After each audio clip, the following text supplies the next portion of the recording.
احمد نگر بمبئی سے تقریباً 500 کلومیٹر پہلے گوداوری دریا کے قریب بالکل الگ تھلگ جگہ پر واقع ہے۔ اس کے گرد و نواح میں بھی کوئی بڑی صنعت یا بڑا شہر نہیں ہے۔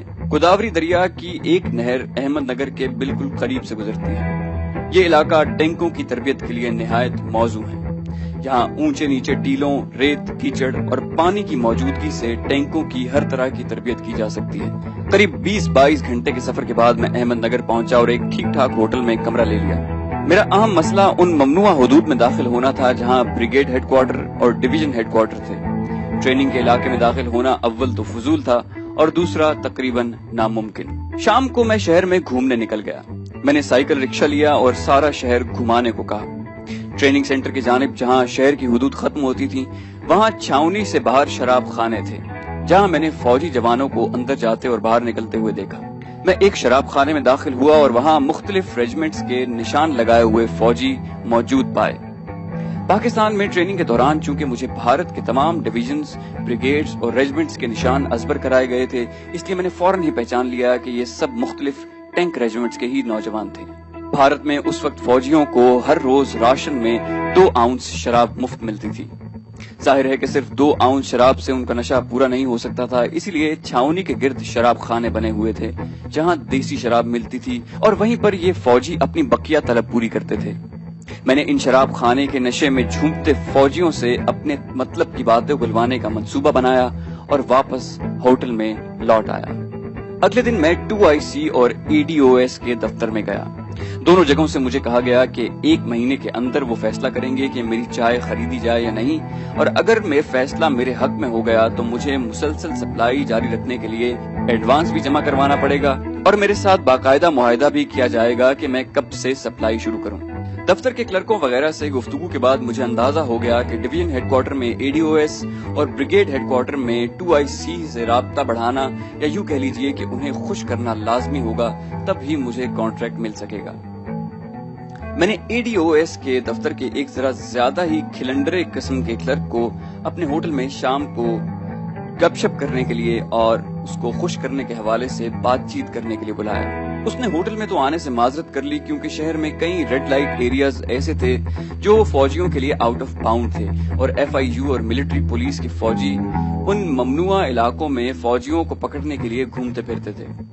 ایک فوجی کلرک کو شہر کے ایک ہوٹل میں ایک اجنبی سویلین کے ساتھ دیکھ کر وہ شک کر سکتے تھے۔ میں نے اسے کہا کہ پھر چھاؤنی کے باہر شراب خانوں میں سے کسی ایک پر مل لے۔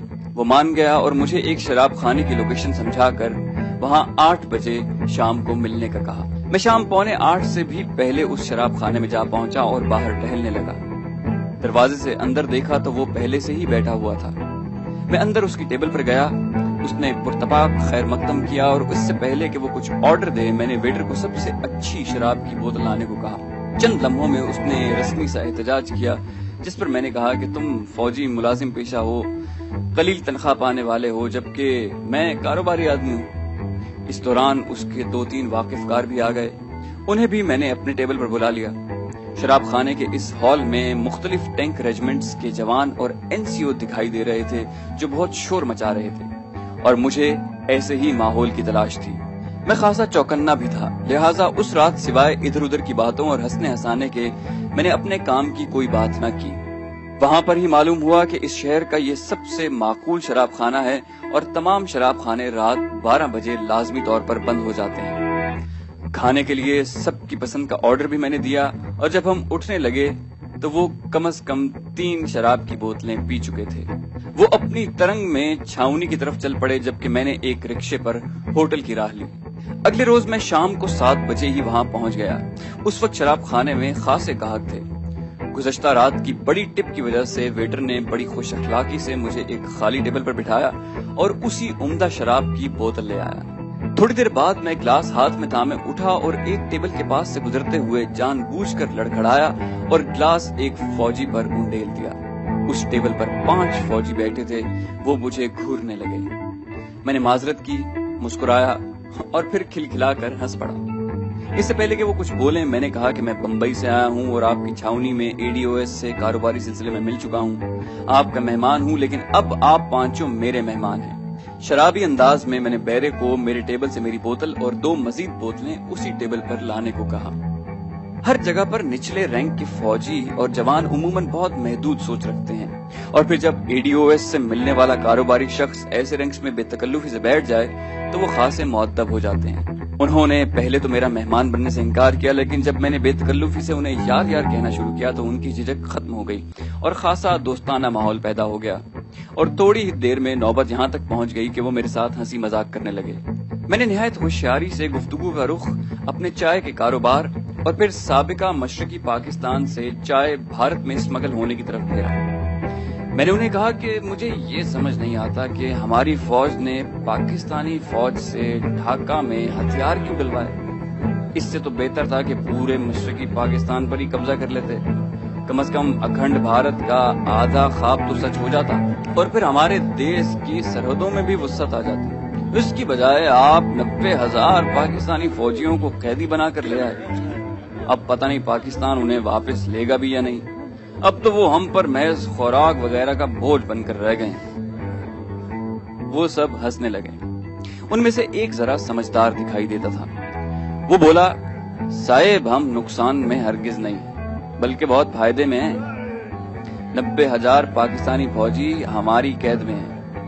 اس شکست سے باقی باندھا مغربی پاکستان کی کمر ٹوٹ چکی ہے، اور اب ہم آپ کو بہت جلد دکھائیں گے کہ یہ بچا کچا پاکستان بھی ہمارے قبضے میں آ جائے گا۔ میں اجنالے کا رہنے والا ہوں اور 9 سال سے ٹینک ریجمنٹ میں ہوں۔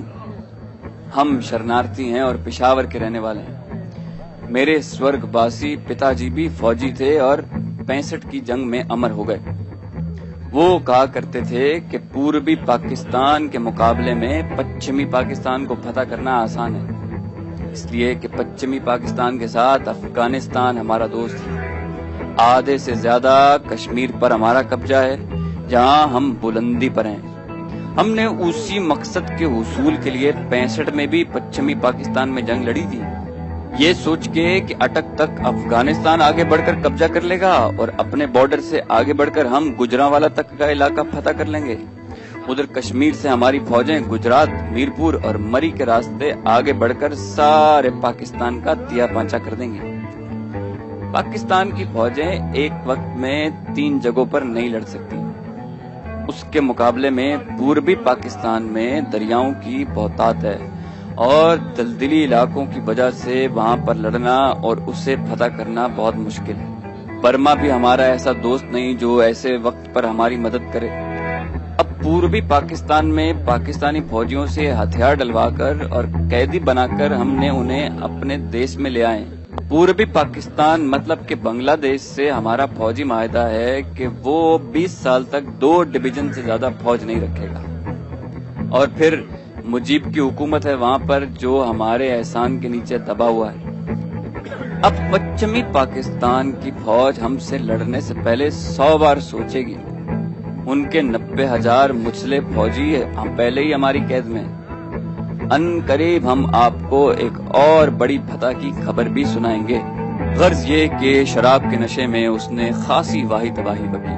بات چونکہ اب جنگ کی طرف آ چکی تھی تو میں نے پوچھا کہ مشرقی پاکستان کو تمہارے سورگواسی پتا جی کے کہنے کے مطابق فتح کرنا مشکل تھا، تو تم نے اتنی آسانی سے کیسے فتح کر لیا؟ تو اس نے جواب دیا کہ جس ملک کا صدر شرابی کبابی زانی ہو، ایسٹرن کمانڈ کا کمانڈر بجائے جنگی چالیں سوچنے کے رقیہ ہاسٹل کی لڑکیوں کو جبرن اٹھواتا ہو، جس کی بنا پر 2 درجن سے زائد لڑکیوں نے 2 مالے کی بلڈنگ سے چھلانگ مار کر خودکشی کر لی، جس ملک میں جمہوریت نام کی کوئی چیز نہ ہو، اسے شکست نہیں ہوگی تو اور کیا ہوگا؟ یہ فوجی پڑھا لکھا اور جنگی معلومات پر خاص دسترس رکھتا تھا۔ میں نے اس کی گفتگو کی بڑی تعریف کی۔ نشے میں ہونے کی وجہ سے اور ایک سویلین سے اپنی تعریف سن کر وہ کچھ اور ہی پھول گیا اور کہنے لگا، ہماری سرکار غیر ملکوں سے جو اسلحہ لیتی ہے وہ خوب چھان پھٹک کر لیتی ہے اور اپنے مقصد مطلب اکھنڈ بھارت کے حصول کو کارآمد سمجھ کر ہی لیتی ہے۔ روس ہمارا سچا دوست، جنگ سے عین پہلے اس نے ہمارے ساتھ دفاعی معاہدہ کیا۔ UNO میں کشمیر کے مسئلے کو اس نے ہمیشہ ویٹو کیا۔ 1962 میں چین کے ساتھ جنگ محض ہماری ایک چال تھی، وہ اس لیے کہ ہمیں امریکی اسلحہ مفت میں مل سکے۔ روس سے دوستی کے باوجود ہم نے صرف اسی ایک ملک سے اپنے ہتھیاروں کے لیے اس پر بھروسہ نہیں کیا، بلکہ ہم نے برطانیہ، فرانس، پولینڈ، یوگوسلاویہ سے بھی ہتھیار لیے۔ 65 کی جنگ کے بعد روس نے ہمیں میزائل بوٹس آفر کی جنہیں ہم نے فوراً لے لیا، جبکہ ویسی میزائل بوٹس چین نے پاکستان کو دینے کی بھی پیشکش کی، لیکن پاکستانی نیوی نے وہ لینے سے انکار کر دیا کیونکہ ان میں افسروں اور جوانوں کے رہائشی کمرے الگ الگ نہیں تھے بلکہ ایک ساتھ بنے ہوئے تھے۔ روسی میزائل بوٹس نے پاکستان کے ڈسٹرائر خیبر کو چند لمحوں میں ایسے ٹکڑے ٹکڑے کر دیا۔ اب فرانسیسی ٹینک AMX-13 کی گولہ پھینکنے کی رینج 16 کلومیٹر، PT-76 قسم کے پانی میں تیرنے والے ٹینک روسی، لیکن پاکستان صرف ایک ملک امریکہ پر بھروسہ کرتا ہے، اور امریکہ سب سے بڑا غاصب تو امریکہ خود۔ ریڈ انڈینز کے ملک پر یورپ کی قوموں نے قبضہ کیا اور پھر خانہ جنگی کے بعد ریاستوں میں بیٹھ کر حکومت کر رہے ہیں اور ریڈ انڈینز کو صرف پریزرویشن کے لیے محدود کر دیا۔ آج ریڈ انڈین صرف فلموں میں یا قومی تہواروں پر بس سیاحوں کی تفریح کے لیے نظر آتے ہیں۔ ہم نے جنگی سامان بنانے کے لیے انڈسٹری بنائی کہ بحری جہاز، ہوائی جہاز اور ٹینک تک بنائے، جبکہ پاکستان آج تک ایک جیپ نہیں بنا سکا۔